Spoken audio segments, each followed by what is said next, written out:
আসসালামু আলাইকুম বন্ধুরা, আশা করি আপনারা সকলেই ভালো আছেন। প্রিয় বন্ধুরা, একজন মৃত মানুষ কি অন্য আর একজন মৃত মানুষের সাথে যোগাযোগ করতে পারে? অথবা আমি মারা গেলে কি আমার মৃত পরিবারের সাথে যোগাযোগ করতে পারবো?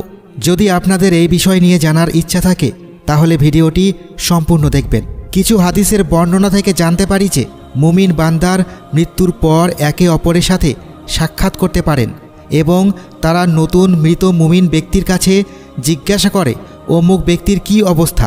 হজরত সাঈদ ইবনে জুবাইর রাদিয়াল্লাহু আনহু বলেন, যখন কারো মৃত্যু হয় এবং কবরের জীবন শুরু হয় তখন তার মৃত সন্তানরা তাকে এমনভাবে অভ্যর্থনা জানায় যেভাবে পার্থিব জীবনে কোনো বহিরাগত লোককে সংবর্ধনা জানানো হয়। হজরত সাবেদ বানানী রাদিয়াল্লাহু আনহু বলেন, যখন কারো মৃত্যু হয় তখন তার পূর্বে মৃত নিকট আত্মীয়গণ তার নিকটে এসে তাকে ঘিরে ধরে। তারা সবাই এত বেশি খুশি হয় যেমন পার্থিব জীবনে বহিরাগত কারো সাথে দেখা হলে সবাই খুশি হয়, ঠিক তেমন।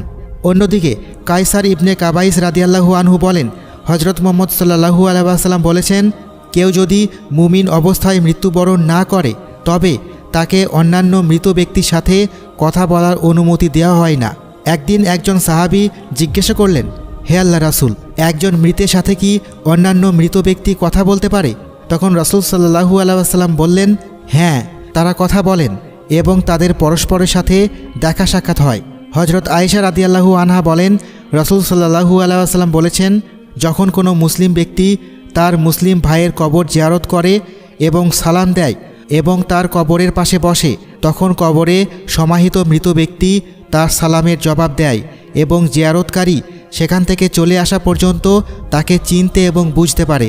হজরত উম্মে বাসার রাদিয়াল্লাহু আনহু বলেছেন, আমি রাসূল সাল্লাল্লাহু আলাইহি ওয়াসাল্লামের কাছে জিজ্ঞেস করেছিলাম, হে আল্লাহর নবী, মৃত ব্যক্তিরা কি একে অপরকে চিনতে পারে?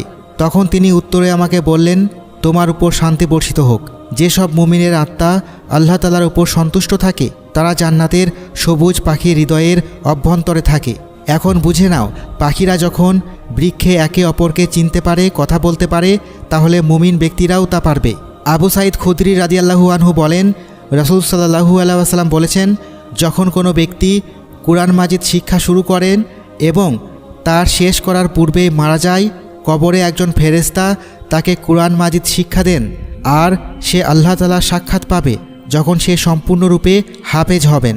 যারা তাদের পার্থিব জীবন বিভিন্ন পুণ্যময় কাজ দিয়ে পার করেন আর মৃত্যুর পরের জীবন নিয়ে দৃঢ় বিশ্বাস রাখেন, এই দুনিয়ার প্রতি তাদের মন আর আকৃষ্ট হয়ে থাকে না, কারণ তারা বুঝতে পারেন তাদের পরকালের জীবন নিশ্চয় দুনিয়ার থেকে ভালো হবে।